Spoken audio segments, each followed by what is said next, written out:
Değerli izleyicilerimiz, İsviçre'de akıllara durgunluk veren bir olay meydana çıktı.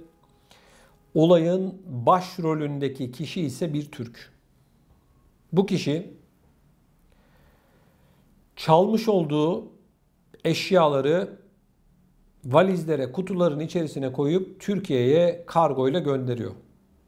İddialar bu yönde. Aynı zamanda bu kişinin gelirlerini beyan etmediği ve bu nedenle de dolandırıcılık suçu işlediği iddia ediliyor ve şu anda kendisi mahkemede yargılanıyor. Bakalım haberin detayları neler?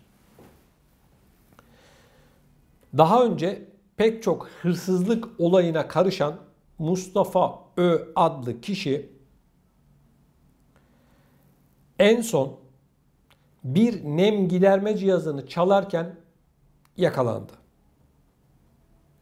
Polisin yapmış olduğu soruşturma sonucunda bu kişinin ticari hırsızlık değil, aynı zamanda sosyal yardım kurumlarını da aldattığı iddia edildi.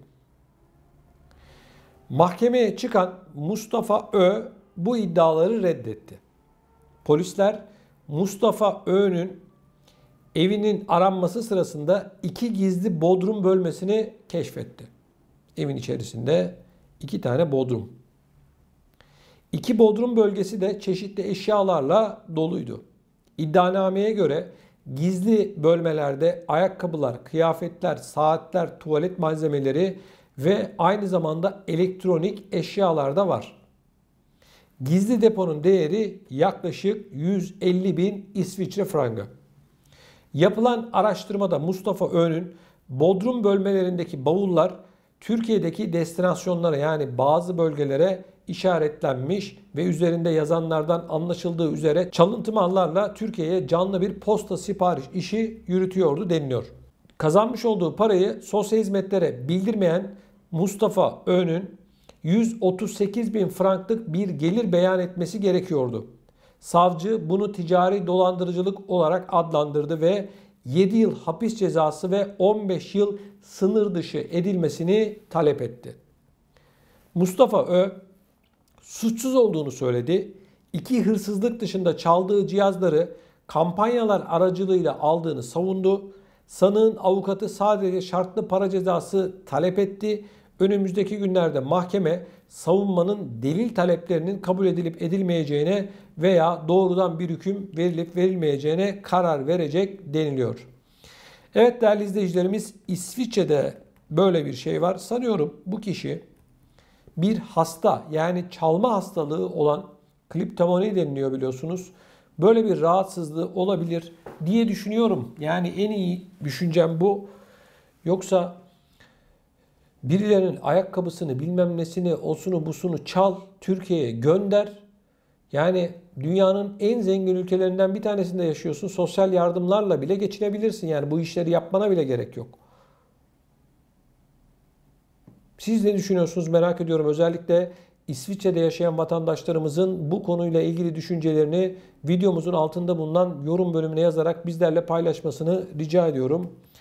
Yani Avrupa'da Türklerin bu ve benzeri olaylara karıştığını ve haber olduğunu görünce gerçekten çok çok üzülüyorum. İsviçre medyasında bu haber boy boy bulunuyor. Hırsız Türk diye başlıklar atıyorlar. Bu da tabii ki bizi üzüyor arkadaşlar. Olmaması gereken işler. Ne diyelim? Yani insanlar enteresan. Yani ne diyelim?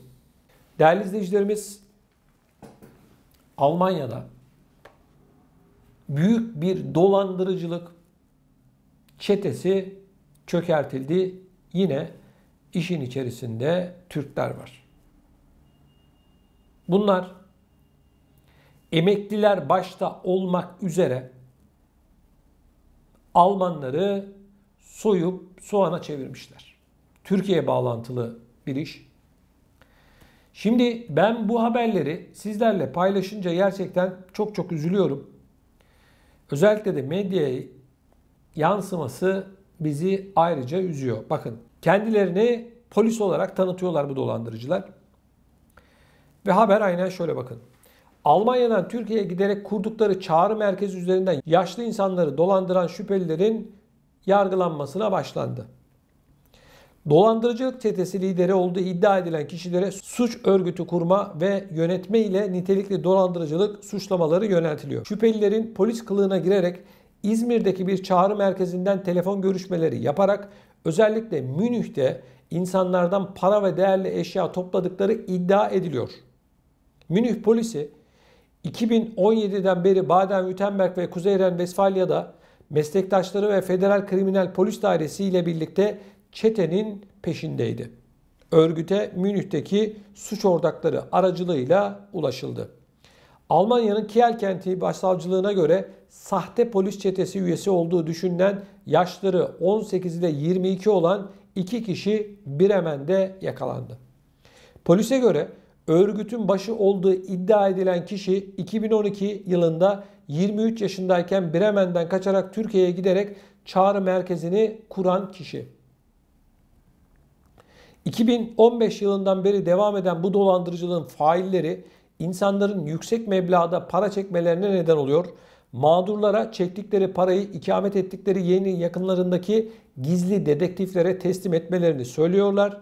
Savcılık Türkiye'deki şüphelilere yönelik uluslararası tutuklama kararı çıkartıldığını belirtildi.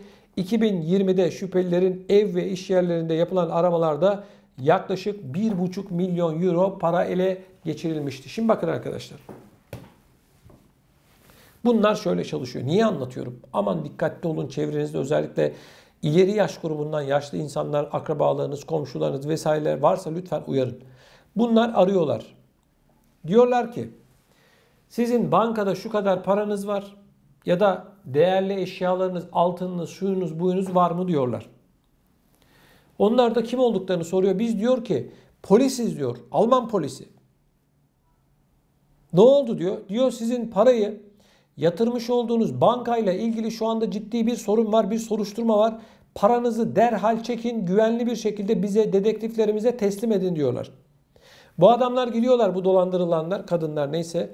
Paralarını bankadan çekiyorlar. Bir buluşma noktası veriyorlar.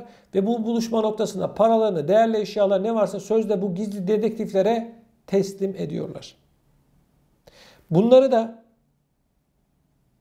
telefonla ikna edenler Türkiye'de İzmir'de bir çağrı merkezi. Çok iyi Almanca biliyorlar. Az önce haberde de okudum. Almanya'da yetişmiş bir hokkabaz bu işleri çeviriyor. Kuryeleri var. Yine bu ve benzeri olayla ilgili geçtiğimiz günlerde bir haber paylaşmıştım.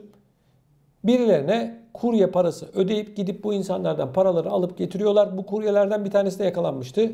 O da Türk. Polis soruyor sen niye yapıyorsun bu işi?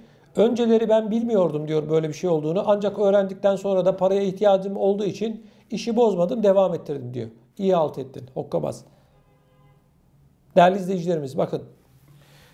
Telefon dolandırıcılığı Türkiye'de çok yaygın biliyorsunuz. Yaşlı insanları, parası olanları, yani aklınıza gelebilecek toplumun her kesiminden insanları kandırıp dolandırıyorlar, paralarını alıyorlar arkadaşlar. Bu ve benzeri olaylar Türkiye'de binlerce var. Bir şekilde insanları telefonla ikna ediyorlar. Kıymetli izleyicilerimiz, hiçbir polis git paranı çek getir bana ver demez. Hiçbir savcı telefon açıp git paranı al gel demez. Sana bir mektup gelir, davetiye gelir. Gelirsin, ifadeni verirsin. Varsa bir şey bu şekilde hareket edersin. Aman siz olun. Sakın ola ki bu hokkabazlara, size telefon açanlara ve çevrenizde bulunan insanlara da lütfen bunları söyleyin. İnanmayın. Böyle bir şey yok. Yok böyle bir şey. Bakın Türkiye'de ünlüleri bile dolandırdılar. Ben uyanığım diyen bu hokkabazları, ünlüleri bile dolandırdılar. Profesörleri dolandırdılar. Avukatları bile dolandırdılar. Aman dikkat edin. Bunlar benzer çeteler. Türkiye'de bununla ilgili olarak Şanlıurfa'da bir köye operasyon yapıldı. Bir köyün tamamı neredeyse bu telefon dolandırıcılığı yaptığı ortaya çıktı. Arıyorlar, ikna ediyorlar insanları, kandırıyorlar, korkutuyorlar. Yok bilmem terör örgütünden dolayı şöyle, yok çocuklarınızın başına bir şey gelmesin diye şu kadar parayı şuraya gönder, ATM'ye gönderiyorlar, tarifi yapıyorlar, para transferini yaptırıyorlar arkadaşlar. İnanılmaz dolandırıcılık var. Hokkabazlar kol geziyor. Olamaz böyle bir şey. Aman sessiz olun. Çok çok dikkat edin. Dolandırıcılar değil Almanya, Fransa, Hollanda, Belçika, İsviçre dünyanın her yerinde var. Aman dikkat edin bu hokkabazlara derim.